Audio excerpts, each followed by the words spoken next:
नमस्कार। कहानियों के कलरव में आप सबका स्वागत है।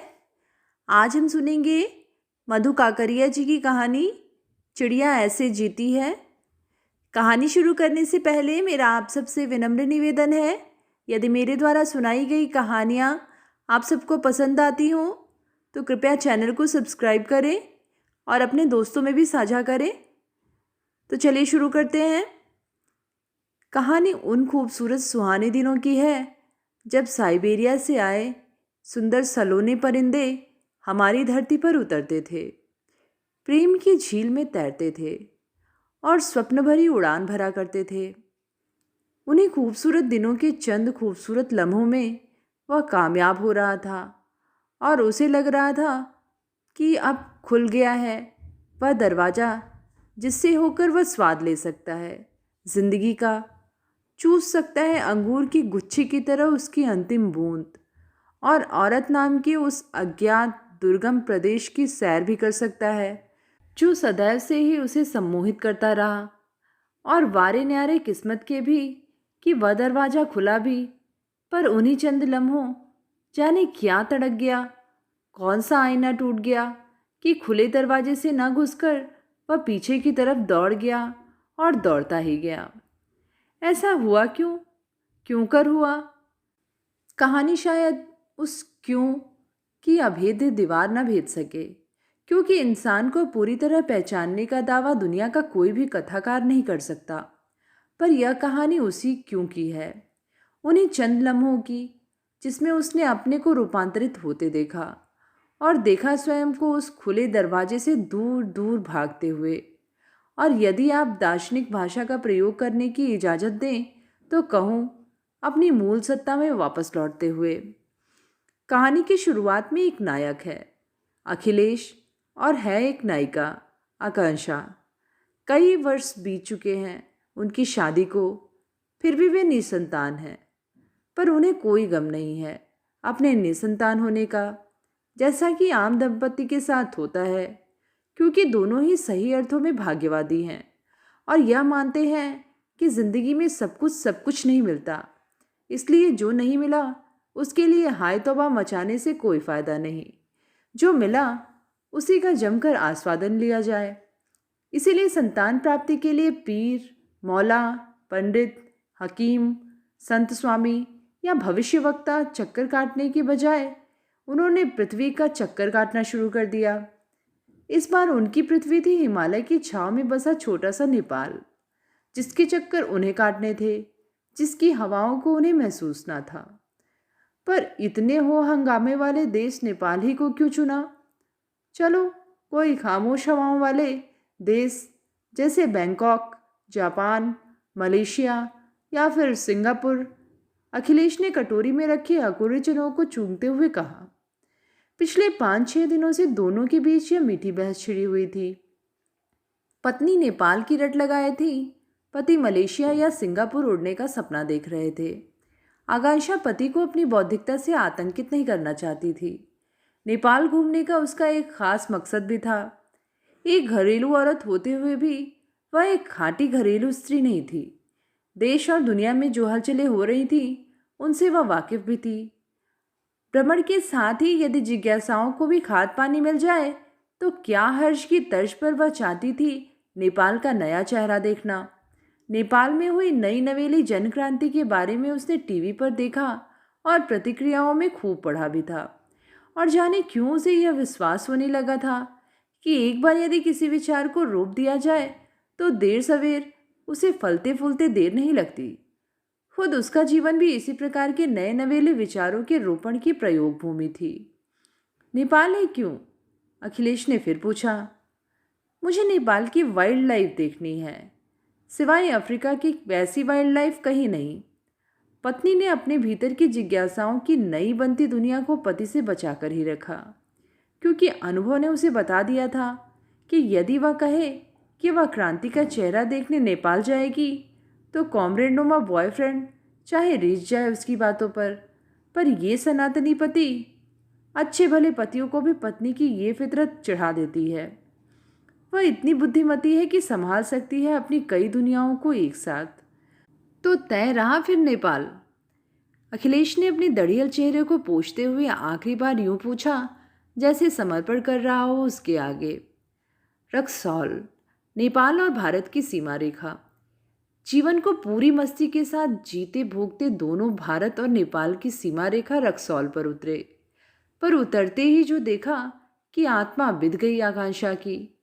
उसने देखा कि नरकटियागंज से सीतामढ़ी की ओर आती लोकल ट्रेन, बाप रे, जितनी अंदर से भरी हुई उससे ज्यादा बाहर से भरी हुई। हर तरफ आदमी, ट्रेन की इंच इंच पर कीड़े की तरह किलबिलाते लोग, छत पर, दरवाजे पर, ट्रेन की हैंडल के सहारे झूलते लोगों का एक पूरा गुच्छा। और तो और दो डिब्बों को जोड़ने वाले कनेक्टर पर भी बैठे हुए लोग। कहीं करंट लग गया तो, या आपसी धक्के से ही नीचे गिर पड़े तो।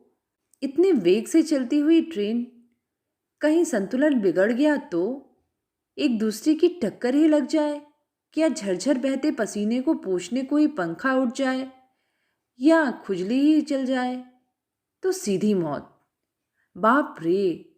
उसने देखा ट्रेन की खिड़की से बंधे लोगों की साइकिलें, दूध की टंकियां, दही की हंडियां, सब्जी की टोकरियां।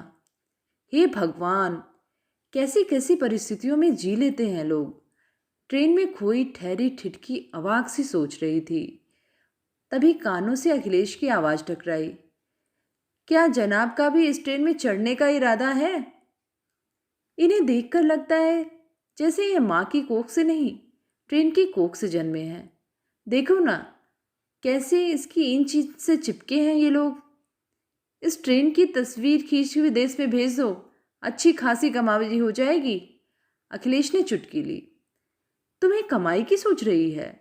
मैं सोच रही हूं इनके लिए महज जीना किसी युद्ध से कम नहीं। जरा सा संतुलन गड़बड़ाया कि सीधी मौत। क्या अपाहिज जिंदगी।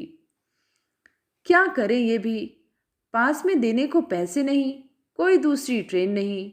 पूरे दिन में यह इकलौती ट्रेन है जो इन्हें बलिया, छपरा, मोतिहारी और बिहार नेपाल की सीमा से जोड़ती हैं। उसने मन को मजबूत किया। भारत की ही तरह गरीब नेपाल, जाने क्या क्या देखने को मिले आगे। उस दिन नेपाल के तराई इलाकों में हड़ताल थी। जगह जगह पत्थर, टायर और कटे पेड़ बिछाकर पथ अवरुद्ध कर दिया गया था। इस कारण उन्हें सीधे रास्ते से नहीं निकलकर पीछे के रास्ते से निकलना पड़ा। एक टूटे जर्जर पुल को पार कर उन्होंने विदेशी भूमि नेपाल में कदम रखा। अब वे भारत में नहीं, नेपाल में थे, वीरगंज में थे। पर उन्हें न विदेशी भूमि में होने का रोमांच हो रहा था और न ही परिवेश के प्रति कोई चौकन्नापन ही था। सफर बहुत कुछ झारखंड के छोटा नागपुर और पलार अंचलों जैसा था। लोगों के नाक नक्श भी एकदम बिहारी बाबू सरी के। बीच बीच में इक्का दुक्का मंगोलियन नाक नक्श के गुरंग और भूटिया भी देखने को मिल जाते। पर कुल मिलाकर परिवेश एकदम झारखंड के गांव जैसा। उड़ती धूल, पगुराते सांड, घरों के बाहर बधी बकरियां, दाने चूगती मुर्गियां, घरों के नाम पर मटमैले छप्पर, हस्ती के नाम पर मूंज की रस्सी पर टंगे कुछ मटमैले कपड़े, माटी का चूल्हा, एल्यूमिनियम की हंडियां, प्लास्टिक के डब्बे और एक आध प्लास्टिक की बोतलें। कहीं कहीं दरवाजे पर बधी बकरियां, किसी खुशनसीब के यहाँ गाय भी। इंसान और जानवर साथ साथ, कहीं कहीं देवता भी। पृथ्वी की अनादि रात की तरह अंतहीन और स्याही के धब्बे से फैली बस्तियां उसके भीतर निराश फैलने लगी। वह फड़फड़ाई, हे भगवान, यही है नेपाल, उसका सपना देश, उसकी मन्नत की जन्नत। इसी के लिए इतना खर्च कर यहाँ आई। अखिलेश ने जैसे उसके मन को पढ़ लिया हो, उसे सांत्वना देते हुए कहने लगा, यह तो तराई है, सुंदरता तो पहाड़ों पर बसती है। असली नेपाल तो वहीं मिलेगा, पहाड़ों पर। हाँ, इसी संभावना को ठोक पीट कर एक मुकम्मल यात्रा को अंजाम देना है। हंसी उसके भीतर से फूटी। रफ्ता रफ्ता खुल रहा था नेपाल। आकांक्षा उन स्त्रियों में थी जो अपने वश के कुछ स्पेस को सारी दुनिया से बचा कर रखती है, जो न पति का होता है, न घर का, न राम का, न रहीम का, जो सिर्फ उनका अपना होता है।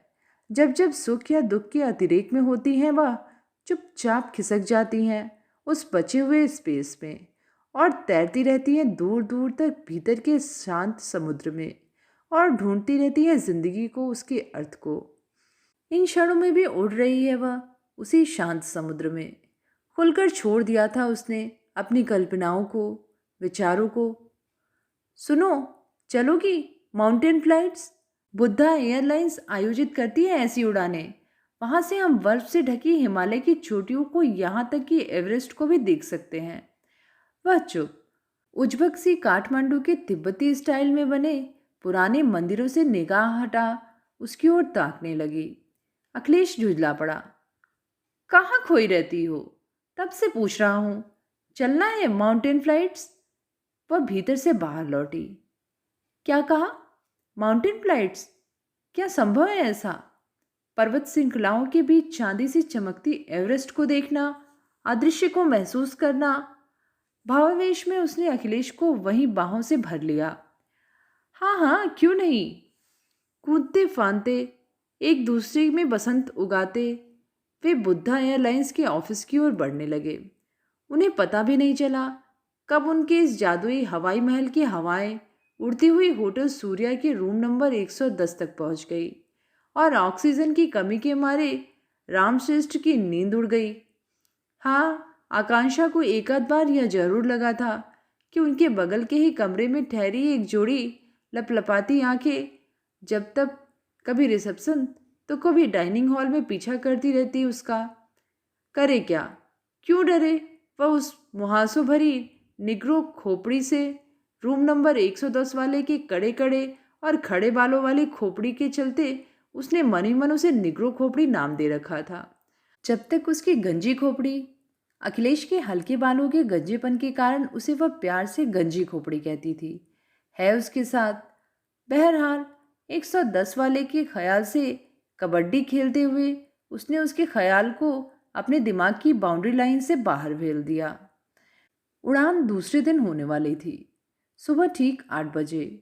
पूरे 1.5 घंटे की उड़ान, हिमालय के समानांतर उड़ाती हुई छोटी सी फ्लाइट।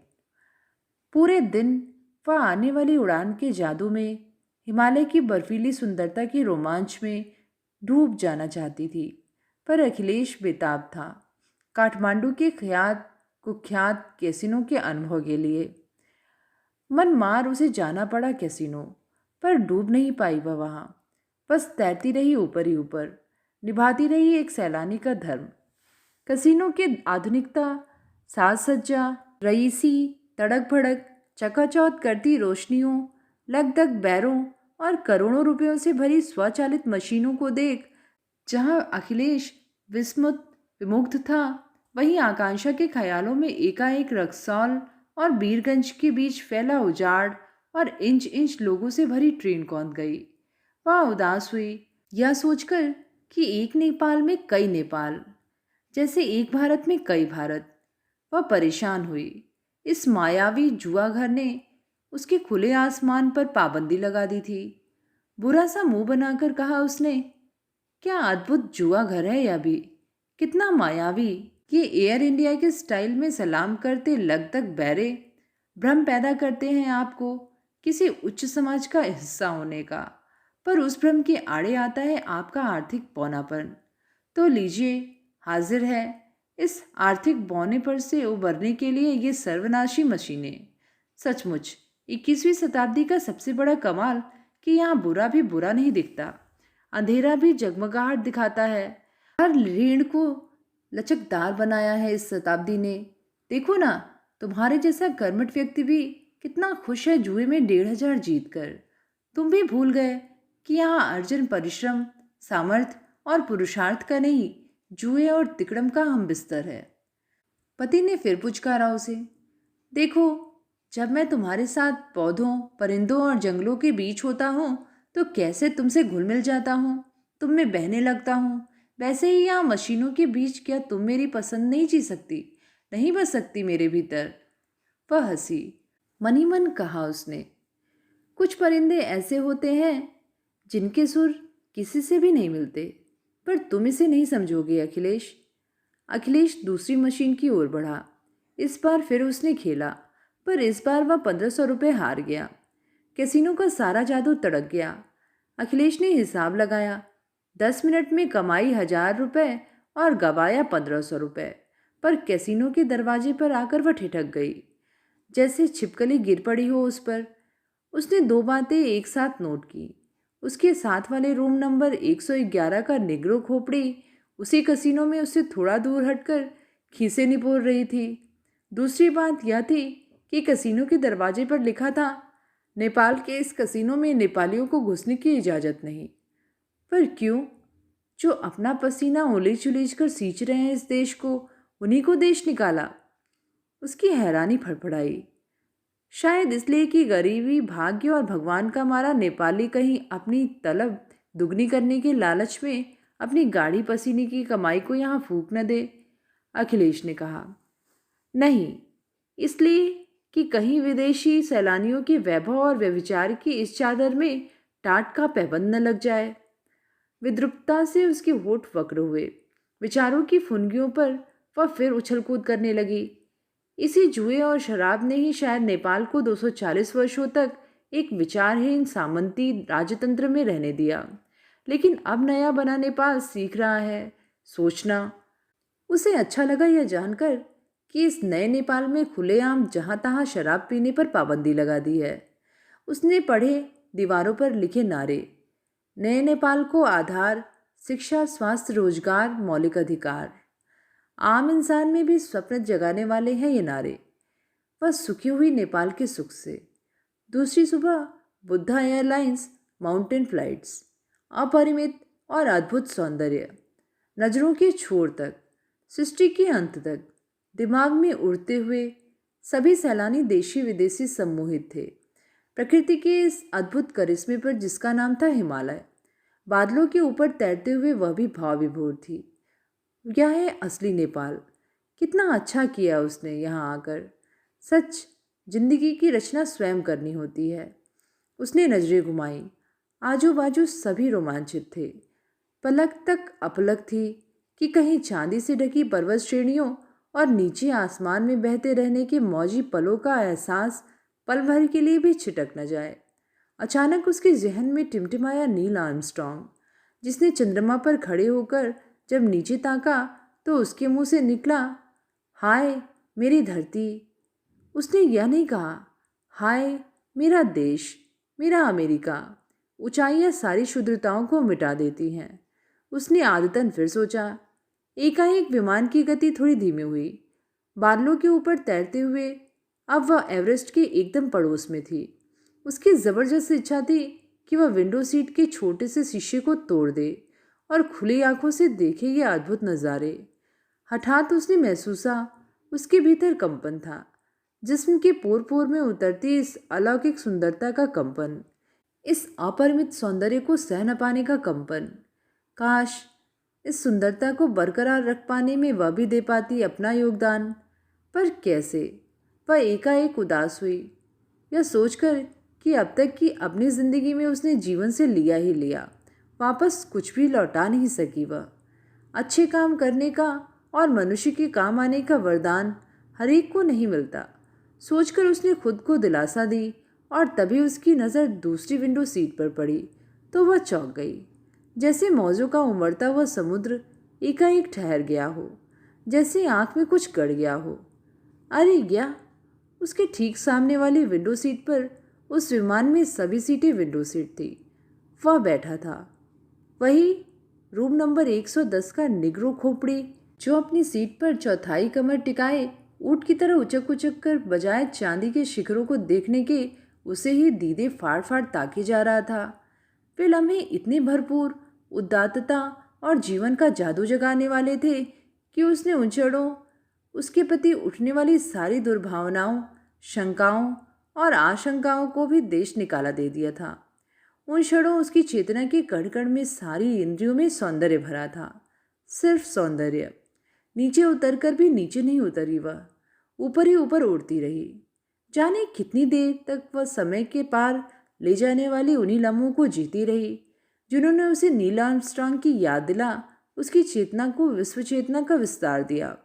उसने उन मनमौजी पलों को हृदय के तहखाने में भर लेना चाहा, जिससे सूखे दिनों में फिर लौट सके वह वहाँ। अब अगला पड़ाव किधर? क्या? पंख फैला उड़ान भरती उसकी कल्पना को झटका सा लगा। वह झुंझलाई, भीतर से बाहर को हुई। अखिलेश पूछ रहा था उससे, अब कहाँ जाना है? कहीं भी, अनमना सा जवाब। जो अभी अभी अनुभव किया था उसी में जीना चाहती थी वह, अभी आने वाले कुछ घंटों तक। पर सैलानियों को एक ही जगह रहने की इजाज़त नहीं है। घूमते रहना होता है उन्हें, दुनिया की सारी सुंदरता को जल्द से जल्द निगल जाने के लिए। पशुपतिनाथ मंदिर और बुद्ध अभिदेवा पार्क होते हुए जब तक वे होटल पहुंचे, दिन ढल चुका था।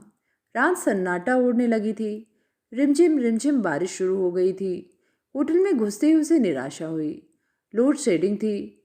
उफ, इतना सुंदर नेपाल, पर बिजली रहती है मुश्किल से 5-6 घंटे, और इन 5-6 घंटों में भी वोल्टेज इतना कम कि बत्ती नहीं, बस उम्मीद की लौ ही जलती रहती है। चाय मंगवाऊं? उसने पूछा अखिलेश से।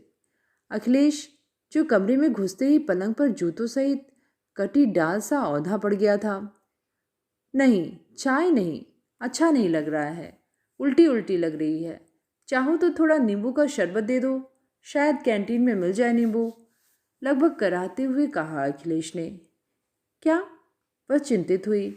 उसने देखा अखिलेश का चेहरा पिछले चंद लम्हों में ही सुस्त पड़ गया था। एकाएक वह बहुत थका हुआ दिख रहा था। आंखें भी चढ़ी चढ़ी सी लग रही थी। उसका माथा ठनका। अभी तक तो अच्छा भला था, यह एकाएक क्या हुआ उसे? क्यों लटक गया चेहरा? बाहर बारिश एकाएक बढ़ गई थी। उसने उसके जूते मोजे उतारे। इंटरकॉम से पैरे को इमरजेंसी लाइट और नींबू चीनी का पानी लाने को कहा, और तभी उसने देखा अखिलेश तेजी से बाथरूम की ओर मुड़ा। एक जोरदार उल्टी की अखिलेश ने और सिर पकड़ वहीं बैठ गया। बड़ी मुश्किल से वैरी की सहायता से उसने अखिलेश को वापस पलंग पर लेटाया और उसके कपड़े बदलने ही लगी कि अखिलेश ने फिर की एक उल्टी। कहीं फूड पॉइजनिंग तो नहीं हुई?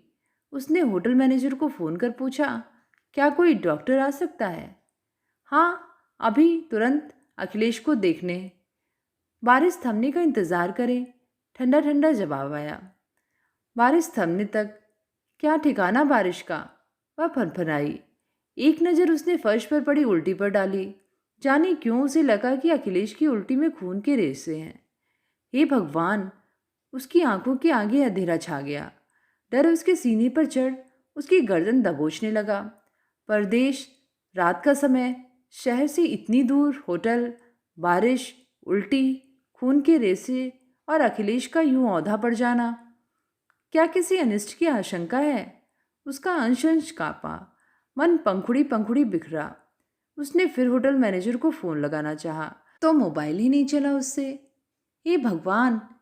क्या यह घबराहट की चरम अवस्था है? उसने आंखें मूंद ली। हे भगवान, रक्षा कर! फिर बैरे से कहा मैनेजर को फ़ोन लगाने के लिए। बैरे ने बताया कि मैनेजर घर के लिए निकल गया है। उसने फिर अखिलेश को हिलाया, ज़ोर ज़ोर से पुकारा, अखिलेश! अखिलेश! क्या बेहोश हो गया है अखिलेश? जिसे बम फूट गया हो? अखिलेश का मुंह ऐंठ रहा था, होठों से झाग निकल रहा था। उसने पानी के कुछ छींटे उसके मुंह पर डाले तो मुंह से विचित्र सी आवाज़ें निकलने लगी। वह बहुत डर गई। क्या करे, कहाँ जाए, किससे मांगे सहायता? आसपास प्राय सभी कमरे बंद थे। सभी टूरिस्ट काठमांडू के आगे पोखरा के लिए निकल चुके थे। एकाएक उसे ख्याल आया, निग्रो खोपड़ी अपने कमरे में है। वह दौड़ी रूम नंबर 110 की तरफ। उसने बेतहासा दरवाज़ा पीटना शुरू किया। थोड़ी देर में दरवाज़ा खुला तो वह भौचक। वह निग्रो खोपड़ी सफ़ेद खोपड़ी कैसे हो गई? Oh no! बजाय रूम नंबर 110 के रूम नंबर 108 को ही वह पीटने लगी थी। रूम नंबर 108 वाले की झुंझलाहट मिर्ची के से तीखेपन में प्रकट हुई। तल्ख शब्दों में उसने कहा, कॉलिंग बेल बजाइए ना, दरवाज़ा पीटने से क्या भीतर वाला जल्दी निकल आएगा? अरे हाँ, उसने कॉलिंग बेल बजाई। पिक पिक पिकॉक पिक पिक। कॉलिंग बेल ने चिड़िया की सी आवाज़ निकाली। उफ, यह जिंदगी भी क्या क्या दिन दिखलाती है। आज उसे उसी के पास दया की, मदद की गुहार लगानी पड़ रही है जो उस पर कामुक नज़र गड़ाए हुए है। पर यह समय यह सब सोचने का नहीं। जैसे भी हो अखिलेश को बचाना है मुझे। पर यह दरवाज़ा क्यों नहीं खुल रहा? एक एक पल एक युग सा बीत रहा था। फिर बजाई उसने कॉल बेल। पायजामा और बनियान पहने टेढ़ी मेढ़ी गांठ वाले लट्ठे से दिखते अधेड़ रामश्रेष्ठ ने दरवाज़ा खोला और खोलते ही उसकी आंखें हवा में टंग गईं। अविश्वसनीय गुलाबी मादक नशा उस पर छाने लगा था कि आकांक्षा फूट पड़ी। मेरे पति बेहोश पड़े हैं, उनकी उल्टी में खून के रेसे हैं। होटल मैनेजर है नहीं। इतनी घनघोर बारिश में मैं इन्हें कहाँ ले जाऊं? कैसे ले जाऊं? भगवान के लिए मेरे पति को बचा लीजिए। रामश्रेष्ठ जैसे ऐसे ही किसी संयोग की तलाश में था जिससे अपनी उदारता और बहादुरी का सिक्का उस पर जमा सके। इसीलिए आंखों ही आंखों से कुदरत की उस कारीगरी का स्वाद लेते हुए झट से बोल पड़ा, घबराइए मत, भगवान सब ठीक करेगा, है ना? और वह तुरंत स्लो मोशन से फास्ट मोशन में आ गया। अटपटे ढंग से वह तेजी से पीछे मुड़ा, फिर वापस आया। हैंगर पर टंगी टी शर्ट अपने पर डाली, टेबल पर रखे पर्स को जेब के हवाले किया और मोबाइल से कुछ नंबर मिलाने लगा। पहला नंबर उसने कॉल टैक्सी का मिलाया और फिर अपने किसी नेपाली मित्र को फ़ोन कर नर्सिंग होम का ठिकाना नोट किया। 20 मिनट बाद टैक्सी आई। तब तक भी अखिलेश को होश नहीं आया था। बीच बीच में कुछ अस्पष्ट सी आवाज़ उसके खुले मुंह से लगातार निकल रही थी। किसी प्रकार दो पैरों की सहायता से अखिलेश को नीचे उतार टैक्सी में लिटाया गया। जैसे ही टैक्सी चली, रामश्रेष्ठ सांत्वना देने लगा आकांक्षा को। देखिए, आप चिंता न करें, सब ठीक हो जाएगा। अच्छे नर्सिंग होम का पता मैंने लगा लिया है ना? मेरे सोर्स काफ़ी तगड़े हैं। ऐसा करते हैं, एक बार इन्हें पास के ही हॉस्पिटल में ले चलते हैं इमरजेंसी ट्रीटमेंट के लिए, है ना? जड़, निश्चित और शंकाशून्य आकांक्षा आशंका की नोक पर टंगी बिना दुपट्टा और चप्पल पहने ही यंत्रवत टैक्सी में बैठ गई और चुपचाप सुनती रही रामश्रेष्ठ को। अखिलेश को सेरेब्रल हेमरेज का अटैक था। होटल सूर्या के एकदम नज़दीक वाले नर्सिंग होम में अल्ट्रासाउंड और सिटी स्कैन की मशीनें नहीं थीं। इस कारण रेजिडेंट डॉक्टर ने सलाह दी कि इन्हें अविलंब काठमांडू के सबसे भरोसेमंद नर्सिंग होम ड्रीमलैंड ले जाएं, जो यहाँ से करीब 10 किलोमीटर की दूरी पर है। रामश्रेष्ठ ने ताका आकांक्षा की ओर। उसके होठ बुदबुदा रहे थे। जाने किन किन देवी देवताओं की गुहार में लीन, किन किन प्रार्थनाओं में डूब उतरा रही थी वह। स्वयं ही निर्णय लिया उसने। आखिरकार, चलो ड्रीमलैंड नर्सिंग होम। आधुनिक उपकरणों से सुसज्जित ड्रीमलैंड नर्सिंग होम। दरवाजे के दोनों ओर बोगनवेलिया की लताएं एक दूसरे पर पड़ती गिरती मेहराब सा बना रही थीं, जिसे देख गहन तनाव के उन क्षणों में राहत सी मिली आकांक्षा को। वह टैक्सी से उतरने लगी कि फिर संभाला उसे रामश्रेष्ठ ने। उतरना नहीं है, यह टैक्सी सीधा जाएगी इमरजेंसी वार्ड तक, है ना? नाक फुलाते हुए कहा उसने। प्रारंभिक चेकिंग के बाद अखिलेश को आईसीयू में भर्ती कर दिया गया।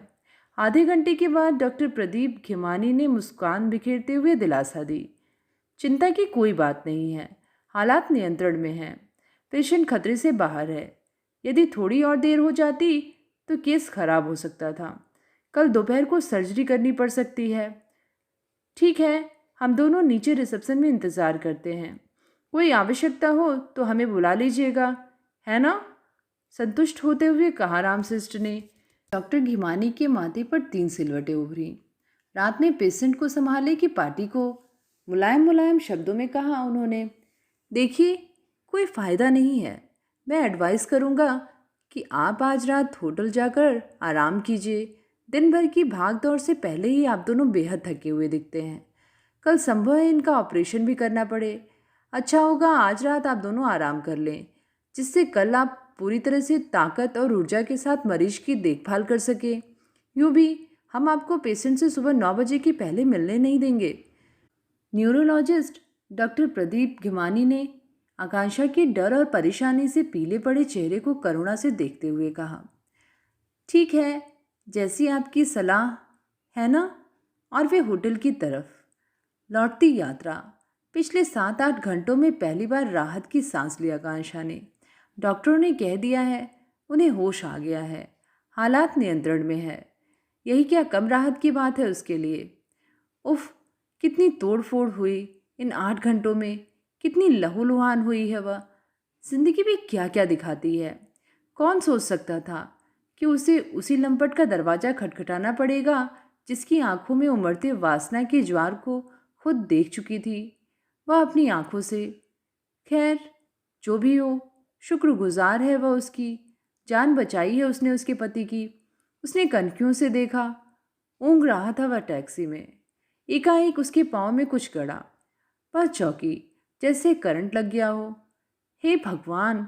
वह बिना चप्पल के थी। और तभी वह चिहुक गई। चप्पल ही नहीं, वह बिना दुपट्टे के भी थी। ताज्जुब! घर में खाना बनाते वक्त तक वह जब कभी दुपट्टे को खूंटी पर टांग देती है तो इन कुछ एक मिनटों में ही वह असहज हो जाती है। पर आज इतने घंटे गुजर गए और उसे एहसास तक नहीं हुआ कि वह बिना दुपट्टे के है। क्या विपत्ति इतनी बड़ी थी कि वह अपने स्त्री होने के एहसास से भी ऊपर उठ गई थी? क्या कि वह परिवेश और संस्कार ही हैं जो स्त्री को सदैव यह याद दिलाते हैं कि वह स्त्री है। वह अपनी आदत के मुताबिक सामान्य होते ही वह फिर विचारों के सैलाब में बहने लगी। इस बीच ड्राइवर ने पूछा, दायां कि बायां? उसने निगरो खोपड़ी को हल्के से हिलाया। वह जाग गया। सीधा पोखरिया मंदिर तक, एकदम सीधा। वह थोड़ा करीब खिसका। साए साए बोलता सन्नाटा, सरपीली सड़कें, गहराती रात और डरावना अंधेरा। पहली बार एहसास हुआ उसे रोशनी कितनी राहत देती है। सारे अपराध रात के अंधेरे में ही उठाते हैं सिर। उनिंदा शहर और दो दो मर्दों के बीच अकेली वह। सामंती और मर्दवादी संस्कारों में पला बड़ा शराबियों का देश नेपाल। ड्राइवर शायद उन दोनों को पति पत्नी समझ रहा था। समझे, कम से कम सुरक्षित तो है वह। यदि खुदा न खास्ता या निगरो खोपड़ी और ड्राइवर मिल जाए तो खुदा रहम करे।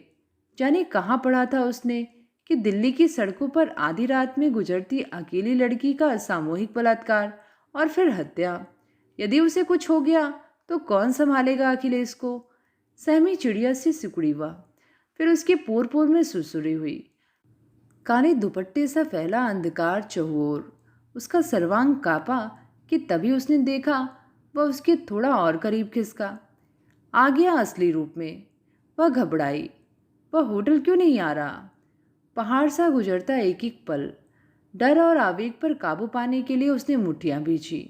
अपने को समझाया, सब ठीक होगा। अपनी उंगलियां चटकाई चट चट। उसे याद आया उसे निगरो खोपड़ी को रुपए भी देने हैं। कितने होंगे? नहीं तो भी भारतीय करेंसी के हिसाब से 15-16 हज़ार तो होंगे ही। कौन जाने, उससे ज़्यादा भी हो सकते हैं। क्या पूछा जाए? नहीं, अभी नहीं। ड्राइवर को शक हो जाएगा कि दोनों पति पत्नी नहीं हैं। सन्नाटा इतना सघन था कि अपने सांस लेने की आवाज़ भी सुनाई दे रही थी उसे। दूर कहीं कोई कुत्ता भौंका। अच्छा लगा उसे। यह जानलेवा सन्नाटा तो टूटा। इस बीच रामश्रेष्ठ थोड़ा और खिसका। मादक एकांत, जादुई अंधेरा और एक सुंदरी का सामीप्य सुख। वह इतना उत्तेजित, रोमांचित और अस्थिर हो गया कि अपने आवेगों को थामे रखना मुश्किल हो गया उसके लिए। माटी से फूटते कोपल की तरह वह बेताब सा फूटने को, कुछ करने को। अटपटे ढंग से उसने उसके कंधे पर हाथ रखा और ना देखते हुए उसे देखने लगा। कंधों पर हल्का सा दबाव और बढ़ाया और लपलपाते शब्दों में कहने लगा, चिंता मत करो, सब ठीक होगा। उससे भी जी न भरा तो थोड़ा और खिसका और उसकी ठंडी स्पंदनहीन निर्जीव हथेलियों को अपनी चौड़ी चकली हथेलियों में चापते हुए कहने लगा, मैं हूं ना, मैं हूं ना। आकांक्षा के सीने पर हथौड़े की तरह पड़ा। उसके मुंह का जायका बिल्कुल बिगड़ गया। उफ, यह ठुक ठुक इंतजार और इस निगरो खोपड़ी का लिजलिजा अपनापन। जानती हूँ क्यों कर रहा है यह सब। उसकी वितृष्णा, आशंका, असहजता और तनाव खतरे का निशान छूने लगे। अच्छी खासी ठंड के बावजूद उसने टैक्सी के शीशे ऊपर चढ़ा दिए और खिड़की से बाहर सिर निकाल अपने को टैक्सी की भीतरी दुनिया से असंपृक्त किया। कुछ पल बीते कि वह फिर अधीर और तनावग्रस्त हो गई। उफ, यह होटल क्यों नहीं आ रहा? कहीं ड्राइवर और यह निगरो खोपड़ी तो नहीं मिल गए? उफ, एक जान 50 जंजाल। एकाएक उस पर आत्मदया का ऐसा दौरा पड़ा कि उसकी आंखें भर आईं। तभी उसे नीम अंधेरे में दूर से टिमटिमाती बत्तियों का हल्का सा गुच्छा दिखा। आ गया होटल। वह यूं आश्वस्त हुई जैसे रेगिस्तान में नदी दिख गई हो। Room number 110। रामश्रेष्ठ। भाग दौड़, व्यस्तता और अवसर की कमी के चलते वासना की जो लहर कुछ दब सी गई थी, गहराती रात की जादुई एकांत में वही लहर दूने वेग से उफान मारने लगी है। भीतर वासना जाग गई, नसें खिंचने लगी, इसलिए सो नहीं पा रहा वह। लड़ रहा है वह काम जनित उस तीव्र उत्तेजना से, अपनी समुचित आदिम शक्ति से, पर पछाड़ नहीं पा रहा वह उसे। आंखें मूंदता है तो आंखों के आगे नाचने लगती है खजुराहों की मूर्तियां, और देखते देखते वे मूर्तियां तब्दील हो जाती हैं कुछ टुकड़े टुकड़े दृश्यों में। ये टुकड़े टुकड़े दृश्य हैं आकांक्षा के, वही उदास, वही चिंतनशील, कहीं सपने जगाती, कहीं ऊपर उठाती, कहीं नीचे गिराती, कहीं साधारण, कहीं असाधारण। लहरें उठ रही हैं रह रहकर। एक ख्याल आ रहा है, एक जा रहा है, बस कुछ कदमों की दूरी। एक हल्का सा धक्का और दुनिया की सर्वश्रेष्ठ सुंदरी, एक खरगोश लड़की उसकी बाहों में। बस जरूरत है थोड़ी हिम्मत की, थोड़ी मर्दानगी की। आधी रात के समुद्र की तरह युवती का उठता गिरता वक्ष उसकी आंखों के आगे हिलोरे ले रहा है, उसे बेकाबू कर रहा है। उफ, असीम संभावनाओं वाली एक रात ढलती जा रही है और नामर्द सा बैठा है वह। यदि आज वह बेशकीमती खजानों को नहीं लपक सका तो वह कल दुनिया खत्म हो जाएगी, और यदि दुनिया बच भी गई तो दुनिया से सारी औरतें और सारा सेक्स गायब हो जाएगा। फिर कभी नहीं निकलेगा सूरज उसकी जिंदगी में। जो भी करना है उसे आज ही करना है, और इसी वक्त। देखा भी क्या है अभी तक जिंदगी में? जवान लम्हों के नाम पर खाली घंटा। दे धक्का वह उसके दरवाजे पर कहेगा क्या वह? कहने की जरूरत ही नहीं पड़ेगी। युवती समझदार है, खुद ही समझ जाएगी। Rewind rewind. टैक्सी में जब उसने उसकी हथेलियों को अपनी हथेलियों में चाप लिया था तो कहाँ छुड़ाई थी उसने अपनी हथेलियाँ? यूं भी इस समय वह चिल्ला चिल्ली नहीं करेगी, क्योंकि उसे ज़रूरत है मेरी। होटल के कमरे की वह सितारों भरी रात बेताब थी उसे उड़ाने को। कतरा कतरा हिम्मत बटोरने के लिए वह पैक बनाने लगा कि तभी बजी कॉलिंग बेल। पिक पिक पिकॉक। कौन? आधी रात को जाल में कैद परिंदे की तरह उसकी हैरानी फड़फड़ाई। क्या होटल मैनेजर ने पढ़ ली उसकी बदनीयती, इसीलिए चला है चेतावनी देने? लपक कर जो दरवाजा खोला तो जैसे छत टूटकर गिर पड़ी उस पर। वह अवाक, हैरान। क्या किस्मत! सामने वह वाकई वाह! उसने आंखें मली। यह हकीकत है या अफसाना? पर आकांक्षा सीधे अंदर घुसी, बिजली जैसे रामश्रेष्ठ को छूते हुए निकल गई। हकलाते हुए किसी प्रकार शब्द उगले उसने। क्या नर्सिंग होम से कुछ खबर आई है? क्या आपके पति को फिर कुछ? नहीं, ऐसा तो कुछ भी नहीं हुआ है। ऐसा कुछ भी नहीं तो फिर? उसका दिल बंदर की तरह इतनी जोर से उछला कि उसे लगा कहीं उत्तेजनावश उसका हार्ट फेल ही ना हो जाए। उसने सूंघा, थोड़ा रोमांस, थोड़ी बहार। तो फिर इस समय आप? वह हकलाया। उसकी आंखों में सीधे देखते हुए कहा उसने, देखिए, आधी रात के इस अकेलेपन में मैं आपके पास क्यों आई हूँ, इसे समझने के लिए आपको अपने दिमाग पर बहुत जोर डालने की ज़रूरत नहीं है। क्या? अभी तक सिक्कों की दुनिया में ही सफ़र किया उसने। शब्दों की दुनिया से यह उसका साबका था, पहली बार। इसलिए अचकचा गया वह। अटकते हुए कहने लगा, मैं कुछ समझा नहीं। आप मेरा मतलब है, आपका मतलब क्या है? आकांक्षा जैसे अर्जुन की तरह अपनी मिनीएचर दुनिया से ऊपर उठ गई थी। निर्द्वंद और शांत स्वर में जवाब दिया उसने, मतलब साफ है, मेरे पति को बचाकर आपने मुझ पर बहुत उपकार किया है। मेरे पति मेरे लिए क्या हैं, इसे आप नहीं समझ पाएंगे, और न ही आप यह समझ पाएंगे कि इस अकेली एक घटना के ताप ने जिंदगी और इंसानी संबंधों के बारे में मेरी राय किस कदर बदल डाली है। मैं जानती हूँ आप क्या चाहते हैं। मुझे पता है कि पिछले 2 दिनों से आप लगातार मेरा पीछा कर रहे हैं। आपकी आंखों में लहराती वासना और कामना की भाषा मैं पढ़ रही थी।